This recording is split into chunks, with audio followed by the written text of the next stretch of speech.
Hello, everybody, and welcome to Lore Lords 44. We're going to talk about a nice, gentle subject tonight: murder. A nice, easy And one. You could get a book, wrestle up to the yeah, to the couch, light your fire. get some tea, get a hot cocoa, even though don't because it's 100 degrees outside. Yeah. Also, don't light your fire pit or Don't light your fire fireplace pit. or bonfire or anything. Don't do that. I love those, but wait till the fall time, okay, guys? Anyway, Yeah. we're talking murder. We're Murder. talking mass murder. In Murder. fact, not just singular. All right. You a big fan of murder, Pat? No. Oh. Well, this is awkward. No, I'm not either. Okay. I'm not a fan of murder. Don't worry, I'm not a big fan of murder. I am a fan of true crime, though. I think true crime is I think it's interesting. Oh, yeah, getting into the minds of a Yeah. man who goes crazy. Exactly. It's always a guy. 'Cause it's almost always a man. It's almost always a man. Some of the great ones are women, though. I actually have a couple I want to get into. But first, I figured a great way to start is, as you can probably tell by looking at the title of this, wherever you're watching or listening to it, tonight's subject is H. Holmes. Who's H still just means Holmes, though, so it's it, Holmes, nope, Holmes. nope, Okay. nope. That's not true. Someone didn't do their homework. No. You didn't send me anything. No, I didn't do homework. He's infamously known as America's first serial killer. So that's kind of like his claim to fame, and I figured that'd be a great way to start this episode. But before we actually go into the world of true crime, let's just say what true crime is. True crime is looking into these sadistic, horrible people who do horrible things. But the interest of true crime doesn't come from wanting to murder people or like knowing how to murder people or liking murder, right? That's not why people watch these documentaries and listen to these thousands of true crime podcasts out there. Well, some of them maybe because some of them one in maybe. 20 people's a sociopath. Yes, that person might be looking for a way to do it. But like for me, I think it's great to just try to imagine like how someone could do these kind of things, right? Like that's my big thing. Right. Like it's crazy. It's insane to think that people just murder people. Yeah, I agree. Like out of nowhere. It's hard to imagine wanting to go through the process of doing that. Yeah, so that's why it's interesting to me. And this goes without saying. Just a little warning for people listening to this episode. It will have descriptions of violence. Nothing too gruesome in this episode, but if that bothers you at all, if talking about death or murders or describing how people got murdered, that may bother you a little bit. But again, this is actually a pretty light one as far as descriptions go. The topic of tonight's episode, for our first dive into the dark world of true crime, like I said, is H. Holmes, infamously known as America's first serial killer. And while there was other people who killed more people than he did, besides like warfare, like bandits and gunslingers and lawmen and stuff back in the day of America before him, they don't really count as like serial killers, right? There's a difference. So let's talk about that. Do you know like what the types of serial killers are? No, I just assumed they were people who killed multiple people. Yeah, but there's like personality profiles for these people. Oh, okay. And there's four different types of serial killers, and this is like an official thing, like a criminology thing, where you can they categorize them into four people, and it's a way, and every serial killer fits into these four categories, usually pretty obviously. And it's the first one is called the visionary, and the visionary serial killers are ones who believe that a person or entity commands them to kill. Yeah. So that's people usually who suffer from a form of psychosis that's untreated for too long, and it gets the better of them, and this is what happens. Yikes. Okay. Yeah. So that's the first type. The second type is called mission-oriented type killers. So they're people who want to, quote-unquote, rid society of a certain group. Right. So there's those kinds. And then there's hedonistic killers, which commit an act for your own personal pleasure, usually being raping a person before killing them, getting money out of killing them, or torturing is a type of pleasure too that you will derive from this. That's like the honestly like as far as like the most famous serial killers go, that's usually what they are, because those are the ones that make the crazy stories. Yeah. And finally, the other common one is power and control, which is a type of killer who just basically want to dominate people and not in a sexy, fun way. In like a I control your life way. Yeah, not good. Not So, the fun kind. yeah, not the fun time. There's also common links between a lot of serial killers and their childhood. Usually, this includes physical abuse, sexual abuse, and specifically a head injury. Usually, all three of these, if not two of them, are present in almost every single serial killer that we know of's upbringing. Sheesh. Distant parents and having a lack of a loving home is also commonly seen. And you can see how all these things could cause a child to grow up with a warped perspective of reality. Yeah, maybe a little bit. So that's a kind of like the basics, right? So, well, as we go through, if you remember the 4 types of killers, you will be able to tell which one Holmes is part of. Okay.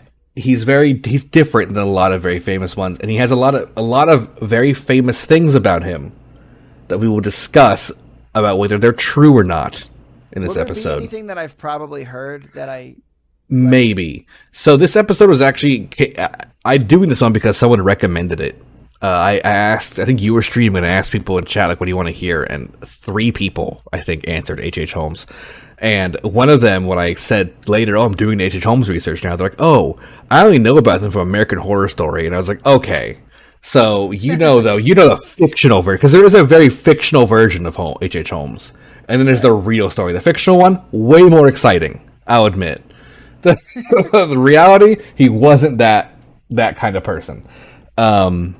But let's break it down. There's one major thing you might know. He has a very famous thing, which I guess I can say it now. The Murder Castle. Do you know about that? No. What? Okay, it's a building in Chicago, H.H. Holmes Murder Castle. We're going to talk about that later. But first, we're going to start off with his early life when he was a child and what kind of happened to him during these times. The book begins. Yes, the book begins in part 1, where he was born under the name Herman Webster Mudgett. So, I get why you changed your name. I get it. He was born in 1861, and he was the 3rd of 4 children of the family in the town of Gilmanton, New Hampshire.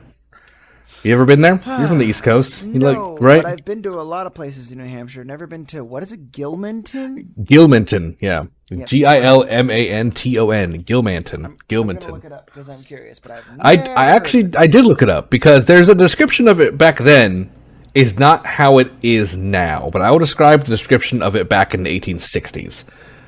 This was a small isolated town 20 miles north of Concord, and this town is located really deep in forests and didn't have a whole lot going for it in 1861. It was pretty barren. Like, I guess it was kind of like still like a almost like a frontier town, even though it's in New Hampshire. It was this really small little like village town where Concord is where you would go to get your stuff, right? Like, you would be like, oh, gotta take a trip to the town, so you'd leave to go. That's the kind of place this was. Okay, that makes sense. And he was born to his parents, his father Levi Mudgett, and his mother. Last name's silly. I know it's Mudgett,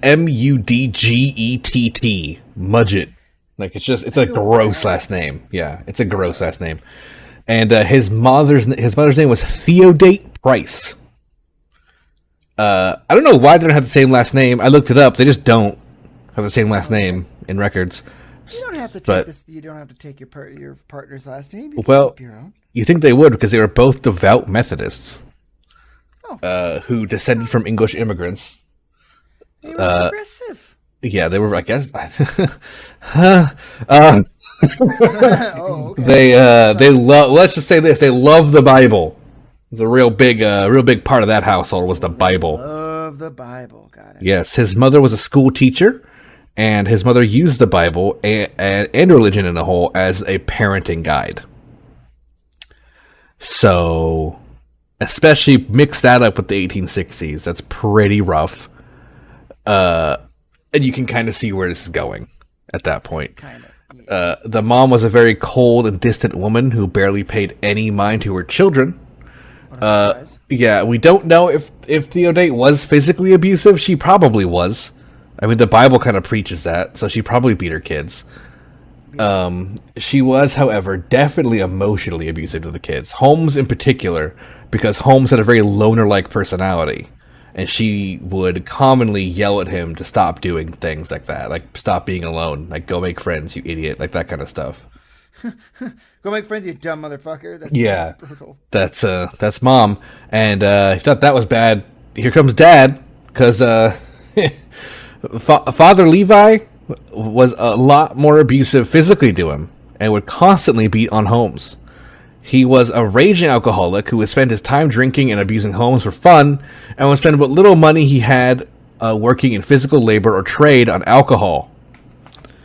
Sounds like a real winner. Yeah. So here's we even have some punishments, which I think these accounts come from his siblings, who told stories of these punishments that happened, because he did have I think there's 5 or 4 kids. There's 4 kids. He was the third of 4. Yes. So some punishments he would do would be sending Holmes into isolation, locking him into a closet or small room for sometimes days at a time, in the dark. So, that sounds terrible. Makes sense as why he had a loner personality. He would also deprive Holmes of food, sometimes giving him like a piece of bread a day, and that was it. Commonly, we just beat physical, hitting him, slapping him, kicking him. That was common day-to-day stuff. It feels like he was trying to create a psycho killer. Yeah, it's like he was trying to make something fucked up. Yeah. Let's see what happens if I just give him a piece of bread for a week. Yeah. Also, let's lock him in a closet. Here's your bread, and lock the closet door. Like, what do you do? Why? Like, what's the? I don't know. So he wanted to pretend he didn't have a kid for a week. Yeah. So that's the next thing, which is one of my favorite of his punishments. How he would get the kids to stop crying, all of them, not just Holmes. If they cried, he would soak rags in kerosene and hold it over their mouth until they stopped making noise. Oh my God. So, wow, I don't support the death penalty, but but some people might anyway. So during these instances of abuse, young Holmes would understandably often run away. He would just, be faster than his drunk dad, so he would just get out and run. And anything around the house was nothing but dense woods. So this is when he was able to escape his family and public's eye. And what do you do when you're alone in the woods? You build a treehouse. You kill animals and dissect them. Well, you might have to kill them to survive, so that's true. So okay, go ahead. No, you just killed them to skin them and look inside them and see how they worked. See what made them tick. Yeah, that's a clear sign. If you just kill an animal for no reason, that's a clear sign. Other than to see how they work. I know a kid like that. I know a kid like that. That's bad. He threw frogs at the ground for fun. Oh my God. Yeah. I'm glad I never knew anyone like that. But yeah, I don't hang out with him anymore. That's rough. He would dissect animals. He would experiment on them, usually lizards. That's what I was thinking, like little tiny lizards he would catch and cut them open and study their organs. He even would draw diagrams of how they worked. Basically, he's like 4 years old and he was already like a fucking scientist. Which the next thing to bring up is Holmes was noted by his teachers that he was remarkably intelligent for his age, with almost an adult-like intelligence in elementary school. Well, it's because he dissected animals. Even just doing that, like, do you just do that on your own? Like, what? Like, like that's like it's crazy. Apparently, he was extremely intelligent, but his abuse at home led him into not only being a loner, but he was unable to form any kind of serious relationship with other kids. So this led him to, of course, also being abused at school. Shocker. Yeah, because not only was he smarter than everyone else, which they teased him for, he would be physically beaten because he just didn't have any friends. And they'd push him and knock him down and beat him up because he didn't need help with school like the other kids did. So that's so sad. I almost feel bad for him if it wasn't for the fact almost that he went unhinged. Every single one. Okay, I'll say unhinged is the wrong word for Holmes. That's what I'll say. But he in all these stories of like true crime and looking at these serial killers, you always feel bad for them as kids, and I don't think it's bad to feel bad for them as kids because you're thinking of the child part of them, and where you're kind of seeing where it all went wrong. Like this is like, oh, if this didn't happen, he was like a genius. Like think of what he could have done. Like he was a legitimate, basically genius. Like every source says he was like one of the smartest people in the world at the time. Like he was so smart, but he was horrifically beaten up. And one of the stories is that his peers pushed him and locked him into the doctor's office. And one of the kids in the room with him attached a human skeleton hand to his face and locked him in a closet with it. Well, he probably didn't care that much about the skeleton part. He's like, this is standard bullying, but being stuck somewhere sucks. Yeah, so you're absolutely right, because that skeleton hand is what started his obsession with human anatomy. Ooh, foreshadowing. Good job, bullies, you fucking Yeah, idiot. that he saw the human hand and it said that he kind of started studying skeletons at that point. And just for the record, also, it is known that serial killers suffer 6 times as much abuse as any other kid in the population statistically. I think that's a really good reason to not hit your kids. 100%. There's a lot of good reasons to not hate your kid, but don't turn them into serial killers. Tons of good reasons not to. That's probably pretty good. It's almost like fucking with someone during their development years can fuck them up really bad. Crazy Almost to think about something yeah, weird that kind of turns out that way. So not only that, but these incidents, because he was constantly being bullied, he had to find out ways to not be bullied. So he would kind of develop this personality of being really sweet and charming to the bullies, and he was very good at getting out of trouble and lying. He was very good at lying. Maybe one of the best the world has ever known, as a matter of fact. Pairing with geniuses of being a liar and a swindler, and this is where it kind of comes from. So the incident with the skeleton allegedly led him to a fascination with the human body, like I mentioned before. The older he got, his habit of sneaking off in the woods to dissect animals did not fade, like a childhood phase. It got bigger. And he moved from reptiles to rabbits that he would catch with snares, to neighborhood dogs and cats. Oh, don't take people's pets. And yeah, he would capture them, and I think he just made traps, from what I can understand. But whatever was in that trap, he was cutting up. Doesn't matter what it was. He also, during this, besides giving him an understanding of just anatomy and mammals, he would also become extremely good at using knives. Because he was able to very carefully cut apart these animals. And at this time, keep in mind this is the 1860s, now like 70s at this point. The medical this is when the medical advancement period took place. Like medicine was being made now, and people were understanding medical science. And doctors' offices would have a lot of times and libraries both would not only have human skeletons on display, like actual people skeletons, but they would also have books that you could rent out from a library again or a doctor's office about medical science. And Holmes took advantage of that at a young age. Even in middle school and elementary school, he was reading doctor books about how the body works and everything like that. Yeah. So it's also theorized, but not proven, that Holmes's first murder took place at the age of 11. Jesus. Yeah, he was with his friend who was a year older than him, named Tom, and since we know about his issues, he doesn't actually have friends. Tom and Holmes went to explore an abandoned house, and during the exploration, Tom fell off the top landing and died as a result. But, knowing what we know now, it is extremely possible that Holmes in fact pushed Tom off the landing to watch a human die and study the death. Yeah, so, that sounds about right. It's either way is possible. He maybe didn't do it. We can never know. But a lot of people looking into this case is he probably killed his friend who just died near him. Especially because when they were looking into it, he tripped. But I guess a lot of the case reports at the time were there wasn't really things to trip on, kind of thing. You know what I mean? It was a big flat landing in an abandoned house. There's nothing in it. There was no furniture or anything. So he just kind of fell. And I could just imagine little baby Holmes watching him gurgle and die on the ground and be interesting, and writing notes. That's how I see this kid. Jesus, yeah. Just, yeah, I don't know. I don't know. I don't have much to say about this guy. Yeah, it's not a great person. I mean, again, we don't know at this point. Maybe he didn't do it. Maybe he did, but he probably did. So, 1878.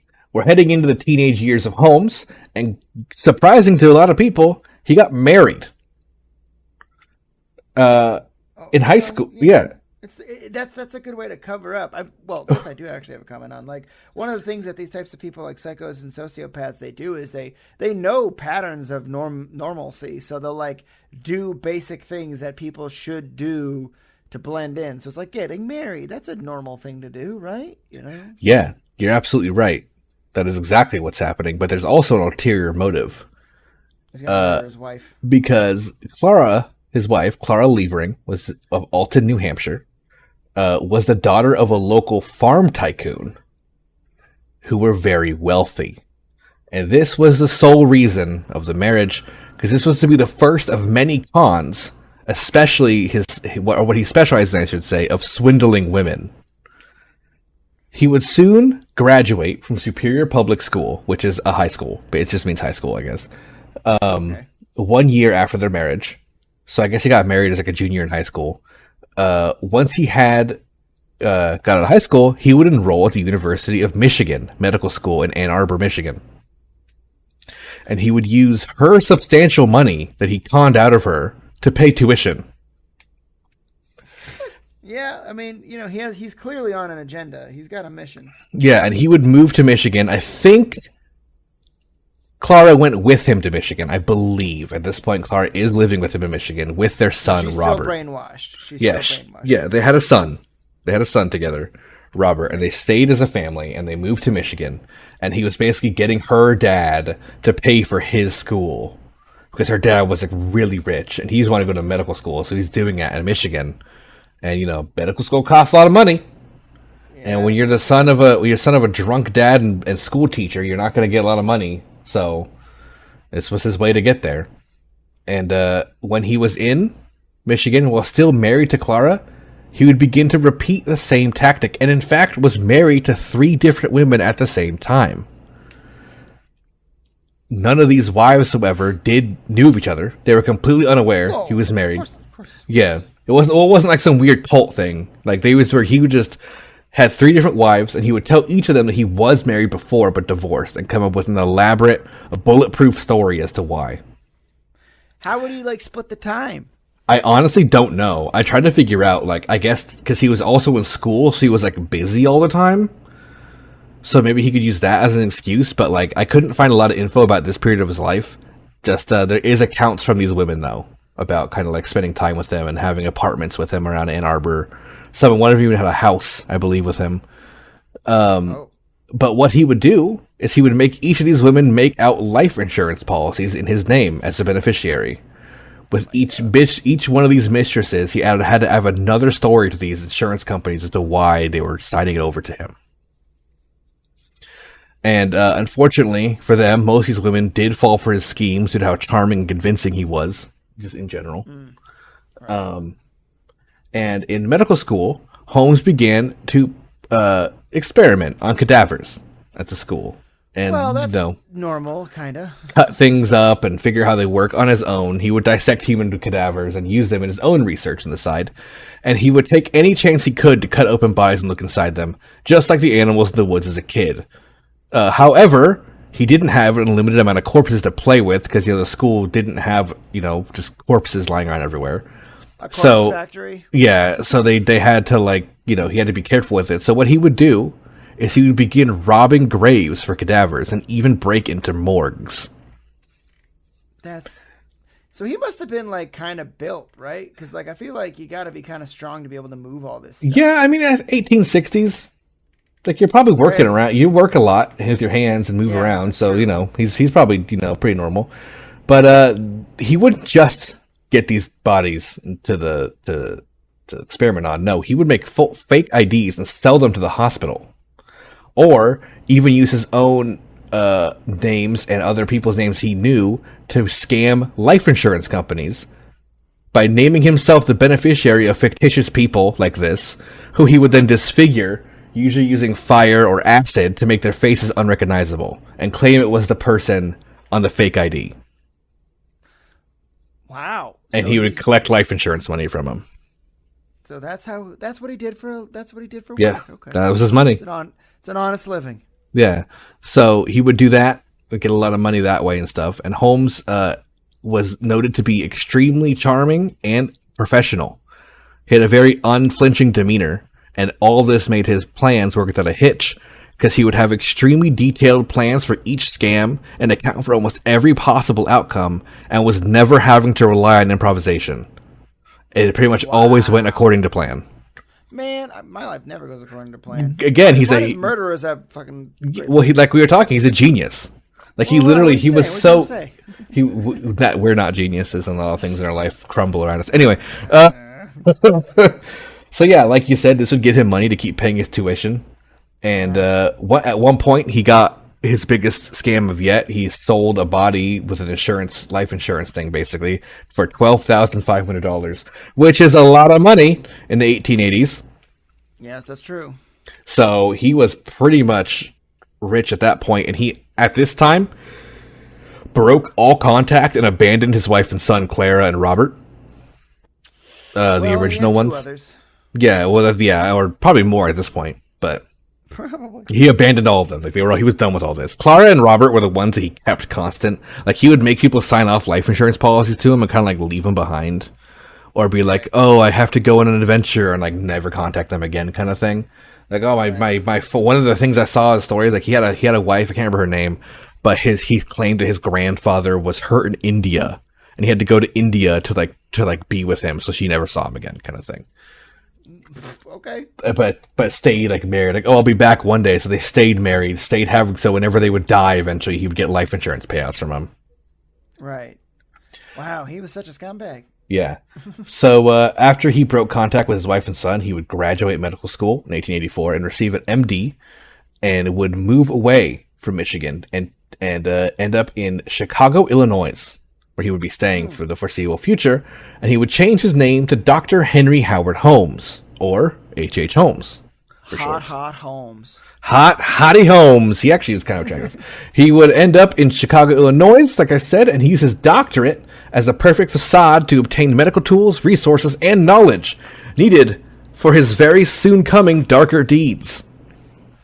Man, so he's literally like a supervillain. He like plotted all this from such a young age, and he kept building up to it, and always doing it. Yeah. So that would he was building up to it. Now he's a doctor. He's Dr. H. Holmes. And it's a catchy name. It is a catchy name. It's a lot better than Budget. Yeah. I don't know if I would go see a Dr. Budget. So now we're going to go into part 2, the castle. So this is the big thing that people think about with H.H. Holmes is the Chicago murder castle. That's like his big thing, right? So soon after moving to Chicago, he took up work at a pharmacy near Jackson Park.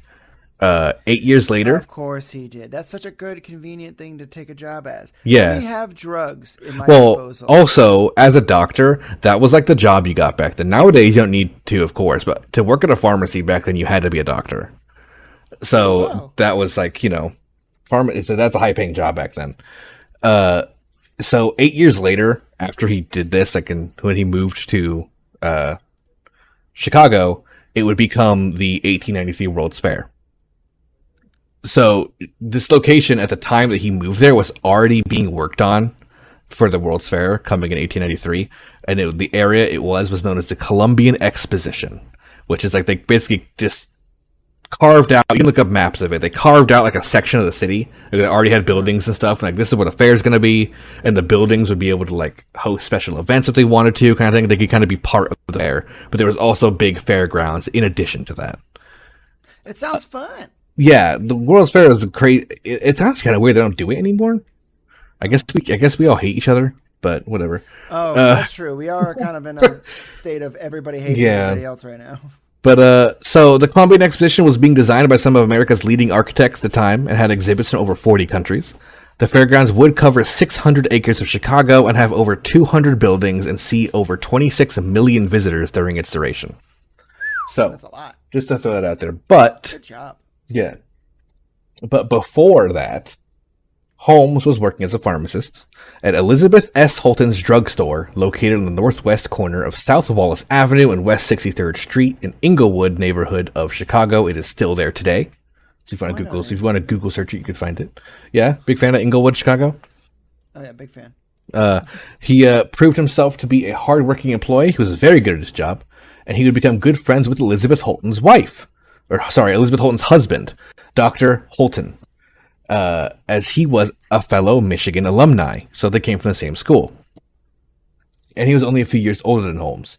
So they got on very well, and he worked as a doctor in actual practice. His wife owned a drugstore, and over time, with how good Holmes was doing, he ended up buying the drugstore from the Holton family.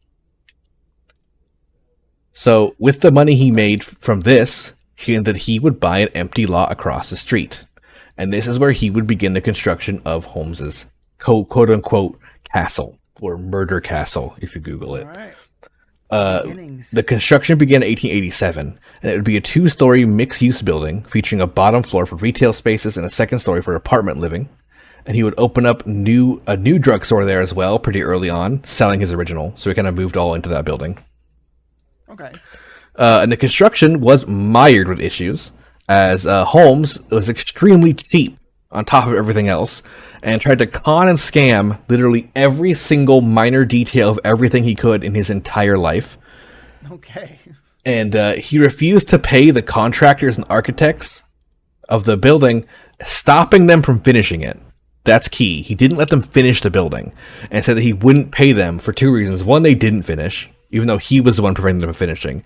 And 2, he said it wasn't a good job. It was shoddy work and not worth paying for.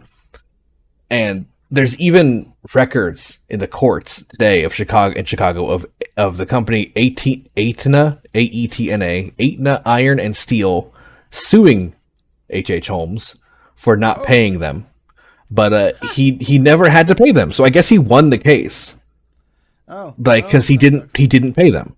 So, so some sources say that reached court, and he ended up winning out with his charm, but the records of what actually happened are gone. So we don't actually know what ended up with that, just that he didn't pay them for building this castle. I wonder if anybody died. Well, in 1891, his creditor named John de Bruley died of a stroke in his drugstore.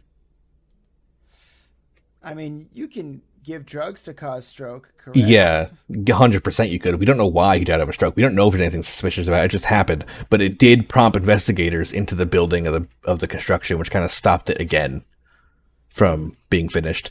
And in 1892, he would again initiate construction on the building to get a 3rd floor, which would be nothing but a hotel for the upcoming World's Fair, because his building was included in the fairgrounds.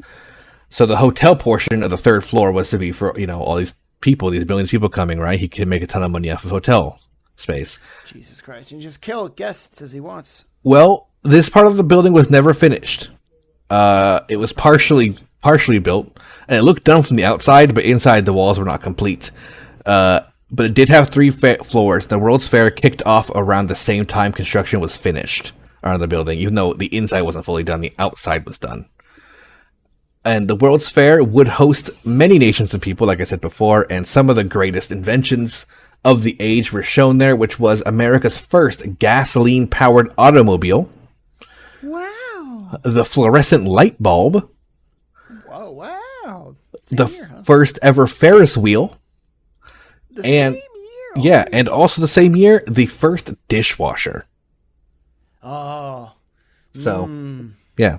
That's a lot of winners there. There's a lot of winners. A lot of bangers there. These are late 1800s kind of Victorian era, like, electricity is upon us kind of time, People were going nuts and inventing stuff.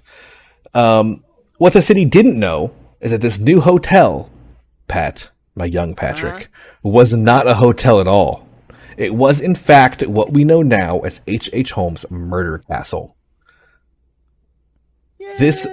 This would be a winding building meant to trap unsuspecting people visiting the fair and renting out a room. Some rooms, you would open up fake window curtains to see only bricks on the other side. Some rooms were dedicated gas chambers with one-way locking doors, so Holmes could watch people suffocate inside the rooms. Cool. Some rooms had trap doors in the floor that would lead to spike traps in the basement where people would be impaled, and he could watch them writhe and die and study how they died and then, take care of them.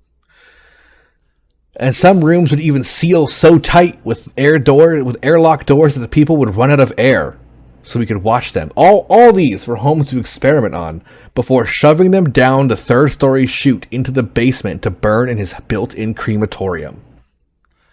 Wow, he had that built there too, huh? Of course. Well, it's smart, I guess. If you're a serial killer, you might as well have the place to take care of it.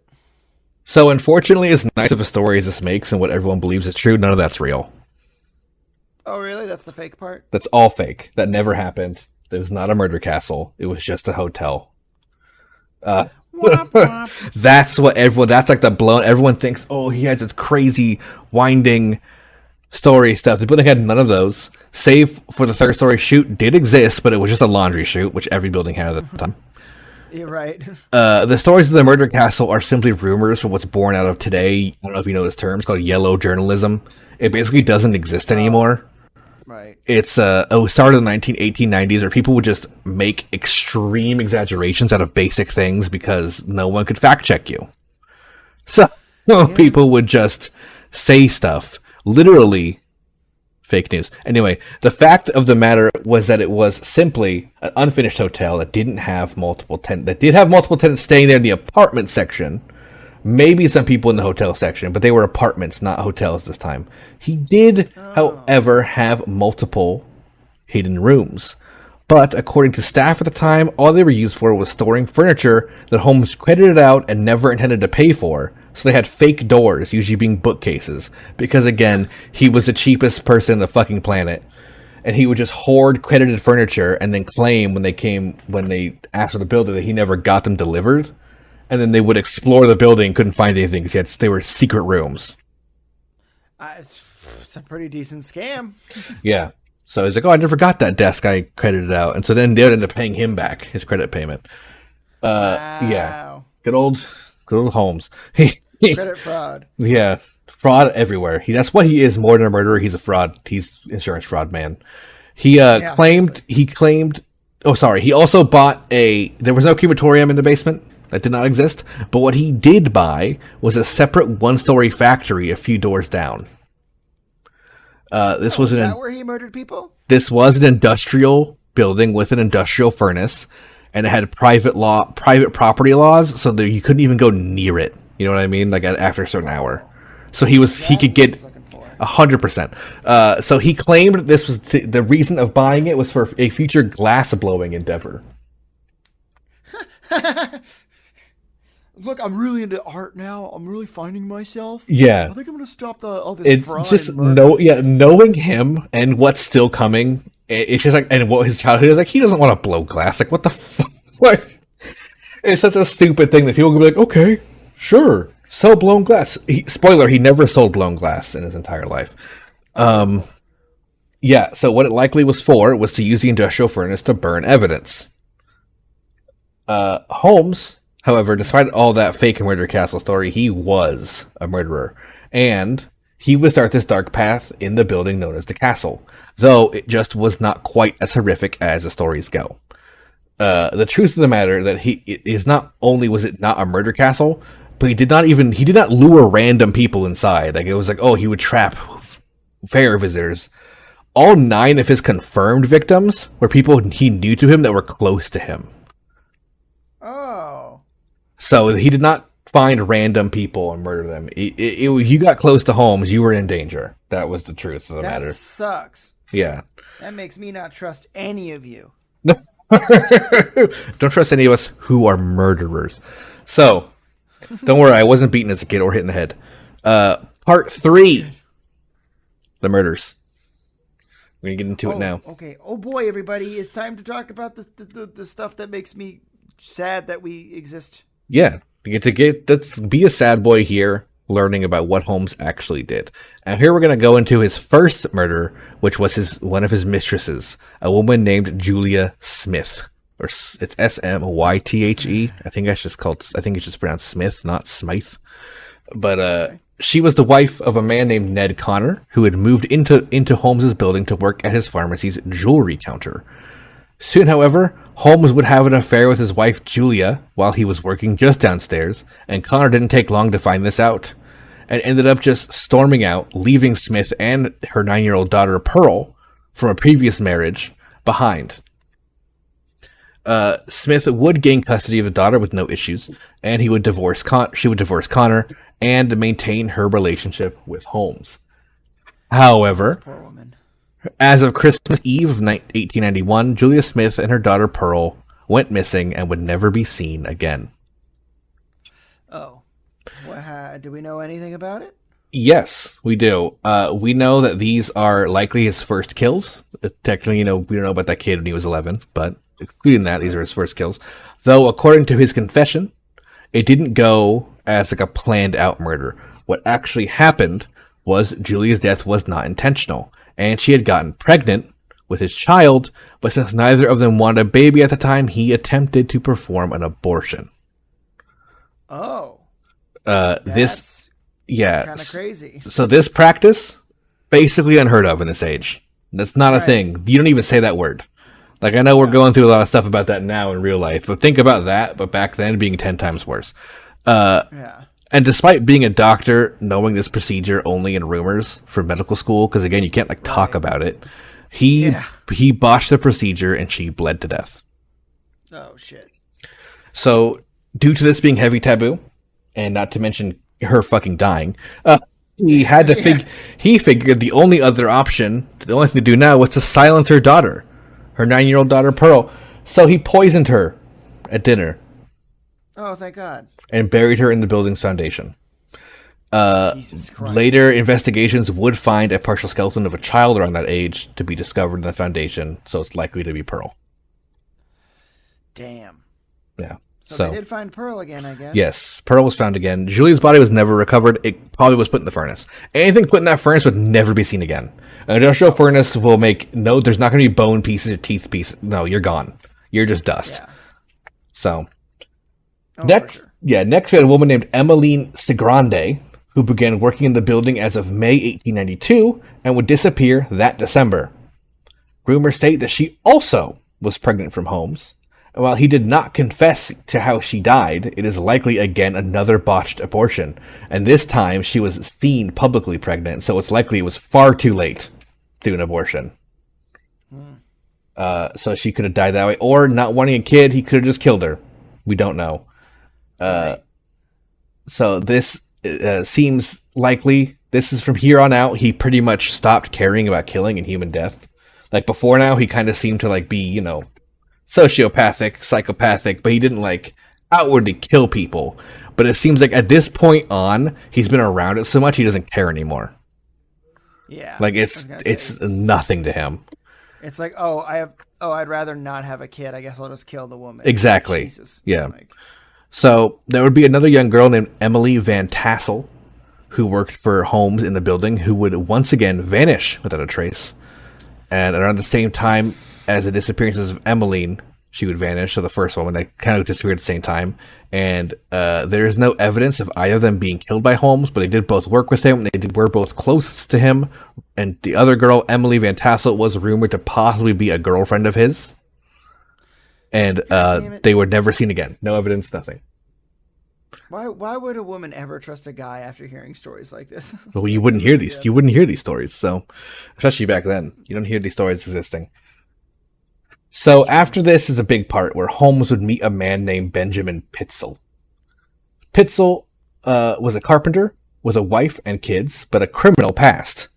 And when Holmes met him, he was actually working the fair, exhibiting a coal bin he had invented for fairgoers to kind of look at, but no one really cared because there was a lot of shinier things happening than coal mining technology. So it wasn't, and light bulbs. Right. So it was a big deal. Holmes, however, had found a common ground and link with Pitzel in his willingness to do tasks for Holmes without asking questions, and also willing to do things on the other side of the law.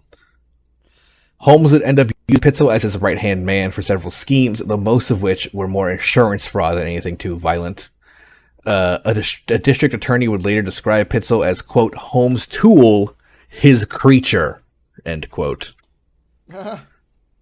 So, yeah. That's a good description. He literally has a little Igor with him. That's great. Yeah. Every villain needs a sidekick. Yeah, he literally has his little lab sidekick, especially because he's an evil doctor. It's even better. Right. In 1893, a one-time actress named Minnie Williams would move to Chicago. Holmes claimed to have met her at the employment office, but witnesses and people who knew her said they actually did have a prior relationship when they met in Boston years ago. Oh. So they met up, and they're like, oh, hey, how you doing? Let's get together again, kind of. And they kind of started dating, and he also got her a job, because she was out of work, as his personal stenographer. Which is, people who take like shorthand notes for you. Like how they do in a courtroom. But she didn't die, right? So soon the two of them began seeing each other in a relationship. Unfortunately for Minnie, she got pregnant. We likely know where this is going when he gets into a relationship with people. She did not get pregnant, actually. Oh, okay. As far as I know, maybe she was. So soon after dating, Holmes turned on his evil charm to convince her to transfer her deed to a property she owned in Fort Worth, Texas, to a man named Alexander Bond. Of course, Alexander Bond would be just one of Holmes's many aliases that he would use in insurance fraud. Once she had done so, the deed would then be transferred to another man named Benton T. Lyman, an alias used by his sidekick Pitzel, I don't know how you say that name, in one of his many schemes with Holmes. The reason for this was simply due to Holmes making sure no one would be able to track it, and all these insurance companies would basically, especially back then, not have an easy paper trail to follow, and it would be really hard. As long as it went through two companies, like, you would never get caught. Right. So that's why he did that. So now he owns this property. The next month, Holmes and Williams would rent an apartment in Chicago's Lincoln Park area, which, if you know Monopoly, it's a pretty nice place, presenting themselves as a husband and wife. So it seems like they got wed in secret, because there is actually still to this day no county records of their marriage. But they did publicly say they were married, and Minnie's sister Annie did know that she was married to Holmes at this time. And she would actually visit the two of them in Chicago. And she would write a letter home to her aunt that she lived with, stating that she was going to visit Europe with her sister and her new brother Harry. Oh, Harry.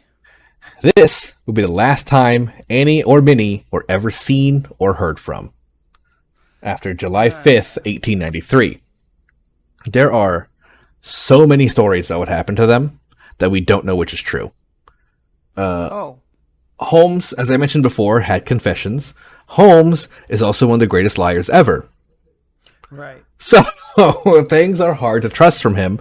And also, so there was a story including that she herself, Minnie, killed her sister Annie, but seemingly with no reason. Like, there'd be no motive for her to kill Annie.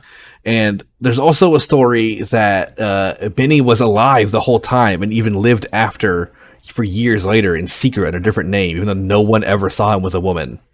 Like, kind of thing. So it's just like, I think we know what happened. I think he killed them both because not only did she have a life insurance policy as her wife, he also convinced Annie, the sister, to sign a life insurance policy to Holmes. Jesus Christ. He was insane. He was a life insurance. He was a life insurance fraud. How do you convince someone to do that?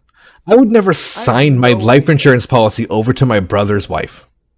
She probably didn't understand it. She probably didn't understand what it was. I mean, honestly, it's probably people weren't as educated back then, and especially that's the only thing. Especially, that was a very sexist time, and women were given certain roles and jobs to do, and probably didn't know about these kind of things. And he took full advantage of it. So, while we don't know for sure, he did collect that life insurance money. We know that because they had never seen again, and they were declared dead 2 years later. So we got the money from him. Or 1 year later, sorry. Actually, not even a year later. Still in 1893. Only a couple months later, they were declared dead. Jesus Christ. So, also, not only that, but while not proven, there are 6 other people who disappeared during this time. All are suspected to be victims of Holmes between 1891 and 95 because they all knew him or were closely associated with him. The first was Dr. Rustler, who had an office in the castle as a doctor, and he went missing in 1892 and was never seen again. We don't know if he had an insurance policy thing, but just being around Holmes at this time when he was active and disappearing is pretty suspicious. one man named John G. Davis visited the World's Fair in 1893 from Greenville, Pennsylvania, and he vanished. And he was later declared dead by his daughter in 1920 after never being seen again. And while someone going missing doesn't necessarily mean it was Holmes, he did in fact change his life insurance policy the first week arriving in Chicago to an unverified name that very possibly was an alias of Holmes. Okay. It's So hard to know. it's hard to know, but why would you do that and then not be seen again? And Holmes Holmes is the one doing this stuff, so it probably was him. Henry Walker from Greenburgh, Indiana, also went missing in November of 1893 and was alleged to have insured his life to Holmes for $20,000. And he even sent letters to his friends claiming this because he was working for Holmes in Chicago, needed money, and was a requirement of his boss to have a life insurance policy on him in case of a workplace accident. So, Is there a workplace accident? he never was seen again, so maybe. Yeah, I guess so. The workplace accident is falling under Holmes's knife. So Milfred Cole from Baltimore, Maryland, allegedly disappeared after receiving a telegram from Holmes to come to Chicago in July of 1894, but their relationship is unknown. That's all we know about that. But he did, so apparently she knew him or sometime, and then went to visit him in Chicago, never seen again. Man, just don't hang out with that guy. No, stay away from him. Also, investigators would later find a bank book of a missing woman named Lucy Burbank in the castle in 1895, and that's all we know. She was a missing person who was never seen again. Her bank book was found in the castle, probably dead to him. So, Wow, so he did kill somebody in the castle then, probably. Maybe. he killed, I think Julia died in the castle too. Julia and Pearl, the girl, they definitely died in the castle. The Pearl, the daughter's body, was found in the castle's foundation. Right. So she definitely was probably killed there. They also lived there, probably basement stuff. So yeah, there was some death in the castle, but it's not some crazy murder, trap device thing people like to think it is. So after the whole Mini Annie thing, Holmes would be in hot water because insurance companies were starting to notice that he was getting a lot of money from payouts to multiple people with recent life insurance beneficiary changes. Even to other people noticed like, wow, people are changing their insurances and dying the next day. And it's pretty suspicious. Yeah, so they kind of started catching on to that. And one final scam, Holmes would set fire to the castle. Oh, wow. The companies at this point, however, were extremely suspicious of Holmes because of what we just said and were unsure of this and had him investigated for arson. So, being investigated by law for the first time, Holmes fled Chicago for good in July of 1894, and he would reappear that year in Fort Worth, Texas, in the property he quote-unquote inherited from the Williams sisters. He murdered them. Yeah, located today is at the intersection of Commerce Street and 2nd Street in Fort Worth, Texas. If you want to Google it, it's the same house. It's still there. He would attempt to start over and build another castle in Fort Worth as well. He just started over. The project, he would make an incomplete building so he'd never have to pay suppliers and contractors. He did it. He literally just did it again. Exactly the same way. But there was no murders here. No murders would happen here. So he went clean. Yeah, he also got away from the arson charges in Chicago. That just kind of fell apart because he couldn't find him. Right. So despite getting away from that and all that stuff, he would end up being arrested and jailed for the first time ever in Fort Worth under the charge, which I love this, of selling mortgaged goods in St. Louis, Missouri, which is one of his weird little minor schemes he was running on the side. Basically, the credited furniture we would talk about, he was just selling it in Missouri. That's so funny. And so people caught it, probably because they might have found, after the fire, they probably found the furniture rooms. Oh, you're probably right. And so, like, hey, wait a minute. Yeah, and so he got caught for that. He got arrested. However, his little Minnie and Peitzel did, in fact, bail him out pretty much immediately. But not before Holmes made another criminal contact inside the prison. That's where you meet your friends. Yeah. He would meet his new friend named Marion Hedgepeth. This is a man who was, I know, these names are horrible. He was serving a 25-year sentence for robbery. Holmes, I think it must have been armed robbery for 25 fucking years. Right. Holmes concocted a plan to swindle an insurance company out of $10,000 by faking his own death with Hedgepeth. Huh. What he needed, however, was someone to trust in the law to get on this side. So he actually gave Hedgepeth $500 as a commission to set him up with a lawyer he could trust. And that was when he was introduced to Jephthah Howe. Howe was a criminal lawyer in Fort Worth area, and he listened to Holmes's plans and said, "Wow, this is brilliant. We're gonna get away with this. Like, you're a genius." Right. So despite the help of Howe, the plan failed horribly. Hey. We're not sure why. We don't know what happened. We don't know what went wrong in this plan. There's not enough details about it. But the insurance companies got suspicious and refused to pay. And both Holmes and Howe knew that if they pressed for more money, they would investigate further, which would cause more problems. So they just dropped the whole scam. Oof. Big F's, boys. Yeah. So he had concocted a new scheme using his right-hand man, Peitzel, to do this, try to do this again with a different company. And Peitzel, because he trusted him, figured he could get this to go through with going along with the plan. So Peitzel came down to Fort Worth to live with him and agreed to fake his own death so his wife would be able to collect the insurance of $10,000, which would then be split between Peitzel, Howe, and Holmes. The scheme was to take place in Philadelphia and called for Peitzel to set himself up as an inventor by the name of B.F. Perry and then be killed and disfigured in his lab explosion. Holmes would find an appropriate cadaver to play the role of Peitzel's corpse, but for reasons unknown, something went wrong in obtaining a cadaver for the operation. So what does Holmes do? More fraud? He murders Peitzel. Oh. And uses his body as Peitzel's fake body. I was thinking that maybe murder was gonna be done now, but I guess not. Yeah, no. He murdered his right-hand man because he couldn't get a corpse in time for the scheme, so he just said, "Fuck it, you're the corpse," and killed him. Damn. Yep. That's fucking brutal. Yeah. He brought him down. What you do when you're... Yeah, when you're close to this dude. He brought him down from Fort Worth because he trusted him, and then fucking murdered him. So Jesus. We don't know if Peitzel knew he killed people. We don't have any knowledge of that, if that's the case. We do know he was part of the property scam in Fort Worth, getting that to his name. So we don't know if he knew he killed the sisters. But, yeah, we don't know. But he did say that the way he killed Peitzel was he knocked him out using chloroform and then set his body on fire and to disfigure it while he was still alive. So... He's just like, the pain will end eventually, but don't worry about it. It's just that's so fucked. So the genuine corpse of Peitzel was enough for Holmes to collect the insurance money. Oh, good. Good job. Yeah, I was so worried about him.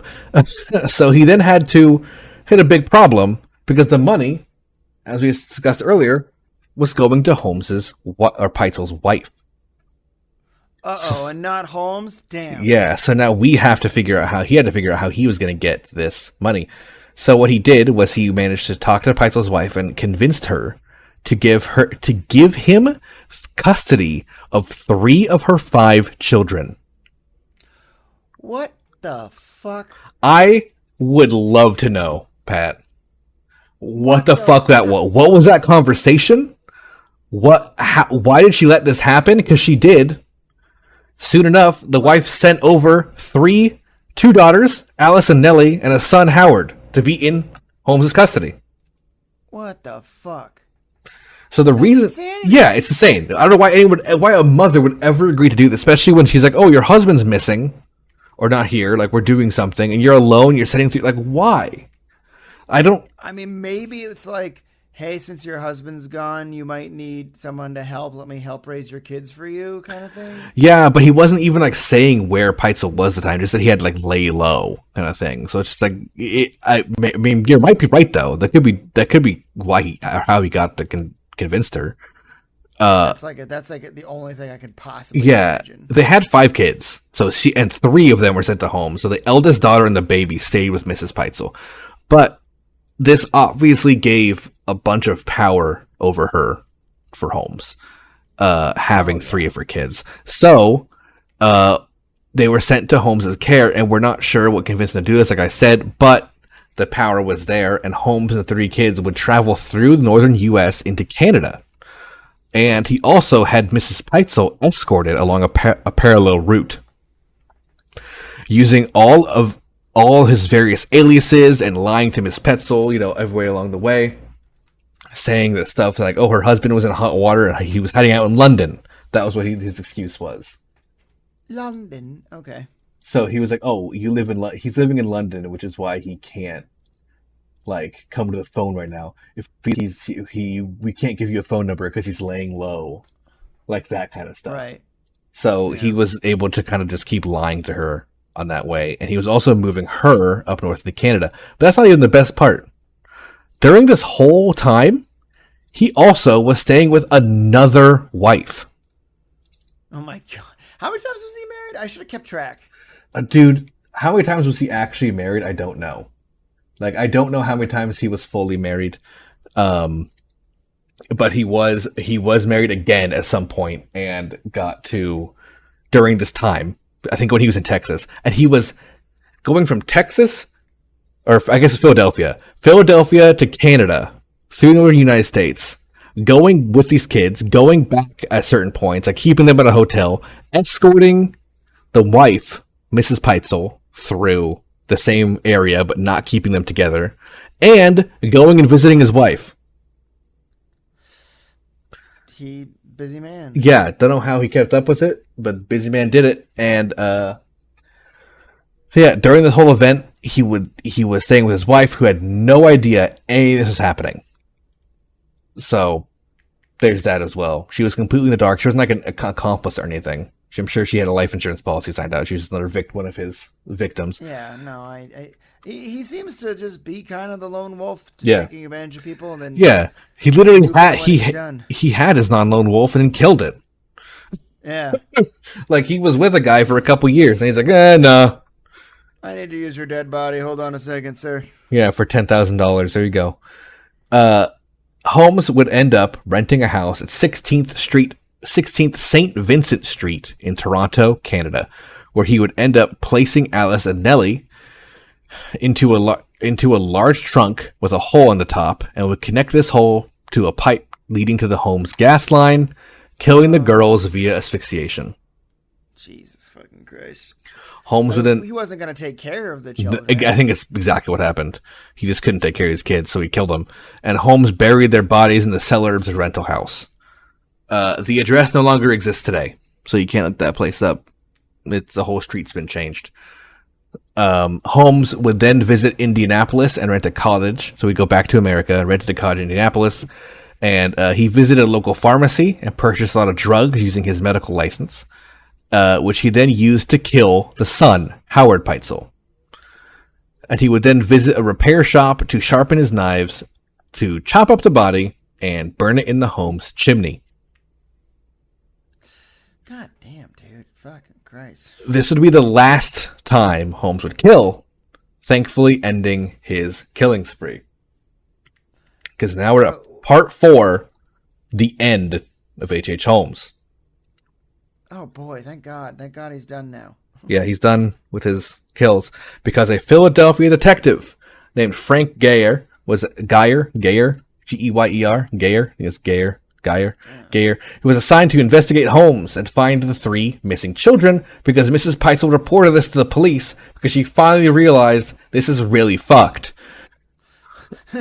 Wow. Along with other suspicions about her missing husband and the activities he was doing with Holmes.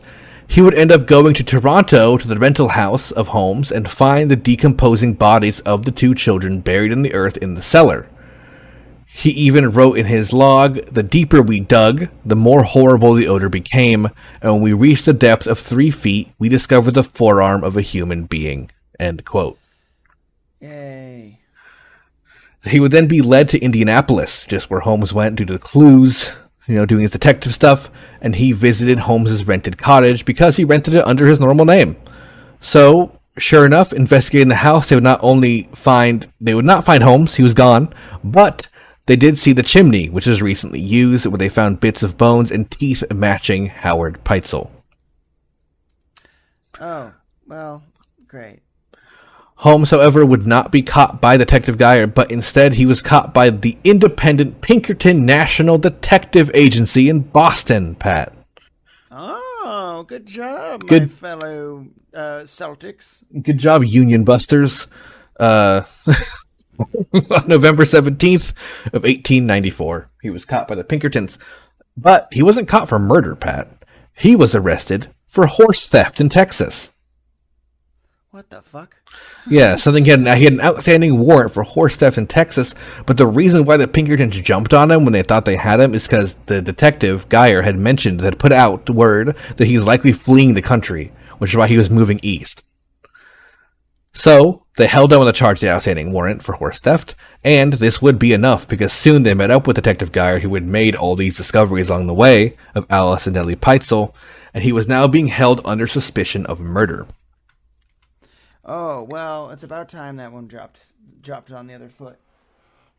But yeah, Wrong, but... you don't. So despite those pieces being found, they couldn't actually find evidence that he killed those kids, just their body parts in areas he had been, which is substantial. Circumstantial. That's a pretty big deal. Yeah, it is, 100%, but it's still, technically circumstantial evidence, but they did find something, which was the teeth of the burned body of Benjamin Peitzel, his right-hand man, matching his dental records and finding the alias he used under his name to get the money from the life insurance scam. And this was enough to get him accused of the murder of Benjamin Peitzel. So, yeah, the body of Pearl, also mentioned earlier, that was found after all this. So that hadn't happened yet. They were still days. So Benjamin Peitzel was what he was put on trial for.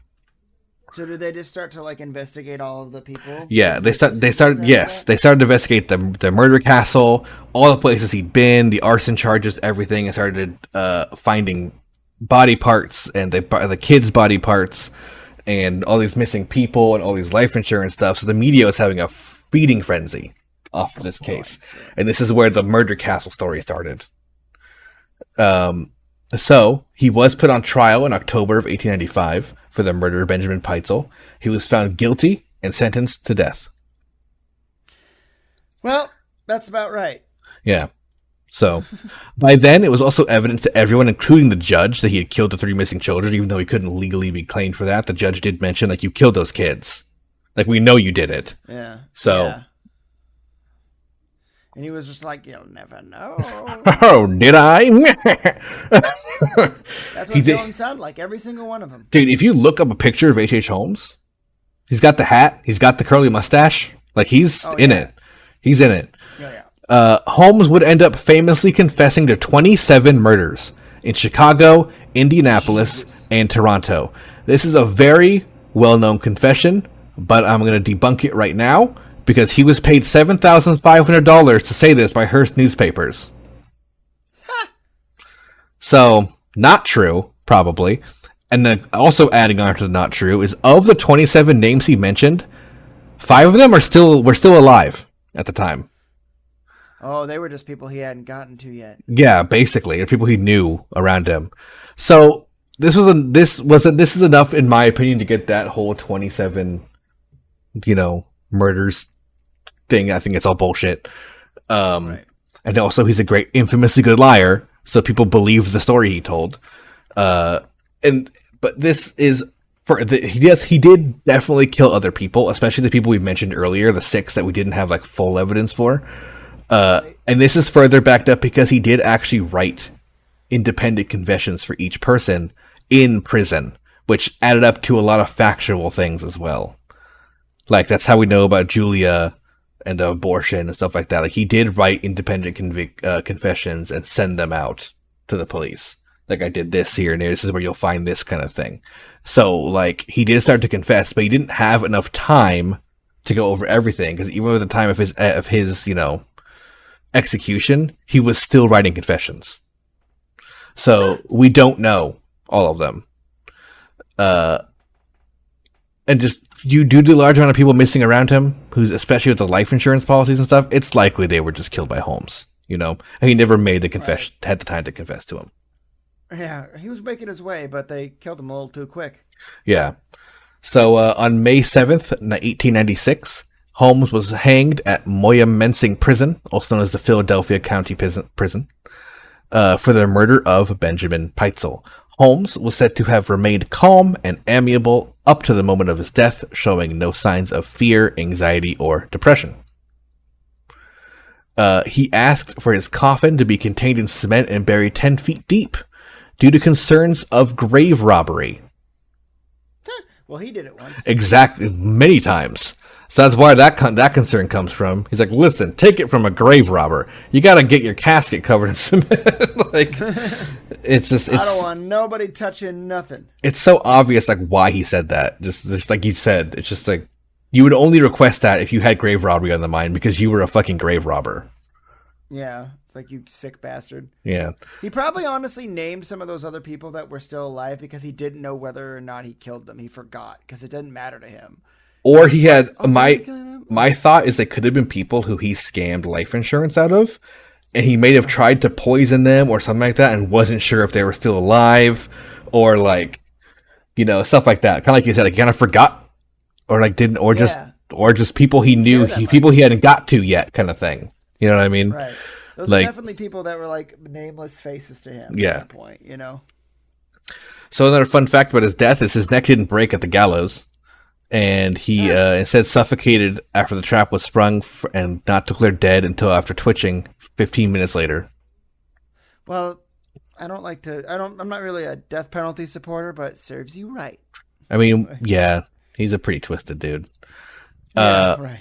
Holmes's body was interred in an unmarked grave at Holy Cross Cemetery, a Catholic cemetery in Philadelphia, western suburb of Yeadon, Pennsylvania, where it is today still.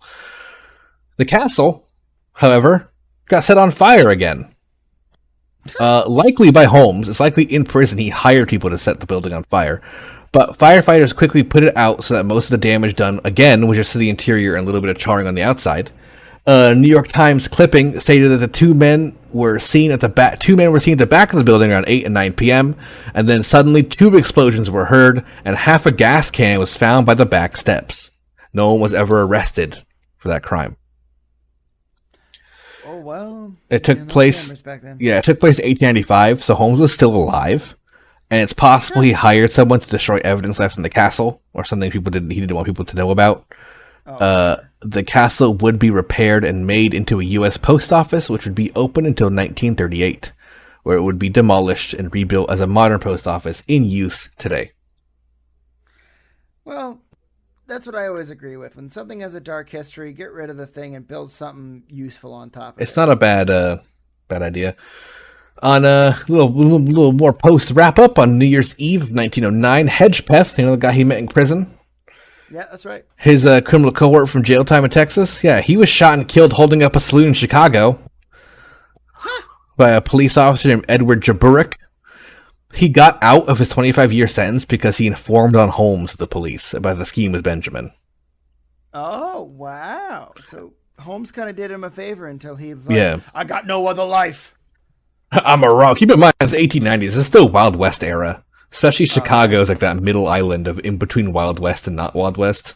Like the edge of the civilized east side of America. Oh, wow. So, in 1914, the Chicago Tribune reported that the death of a man named Patrick Kinlan occurred. A name we have not mentioned yet. But who Patrick Kinlan was a former caretaker of the castle under Holmes. Oh. And he passed away due to suicide in the building. It is said by his friends and family that he was constantly being haunted and harassed by the ghosts of Holmes's victims and was unable to take it anymore, and his suicide note simply said 3 words, I couldn't sleep. Okay. That's so sad and scary and cryptic. And with the death of Kinlan, the mysteries of the castle and what actually took place there will forever be unknown. And then what a selfish thing to do. We could have known. Asshole. Give me a bigger Lore Lords episode. In 2017, amid allegations, Holmes continued killing after his death because he had 2017. No. They're saying that back then, after he died, he kept killing because he didn't actually die. He used that money from the newspaper to hire someone to dupe him who was already on death row by disguising him. So, what they did was they exhumed his body, and due to the concrete, his body had not been decomposed regularly. It was actually mummified. And his clothes were almost in perfect condition. And his mustache was still in place and waxed. Huh. But they did take out his teeth and get a dental record to confirm it was, in fact, Holmes, putting that conspiracy theory that went around for about 50 years to rest. Oh, okay. So it was him. Yeah, it was him in the body. It was his body. He died. It is said that Holmes also still haunts an area in Irvington, Indiana, with constant ghost sightings and EVP and spirit box evidence claiming the spirit claiming it is Holmes. This is also an area where he allegedly killed a 9-year-old boy, which we didn't mention because it didn't happen. Oh, okay. So there's that. It probably he was never in Irvington area, Indiana, as far as we know. He never went there.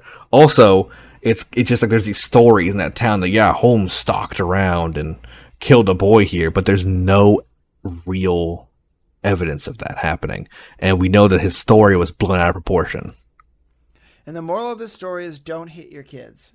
Basically, looking at his story, like what we know, we talked about the classifications of serial killers at the beginning.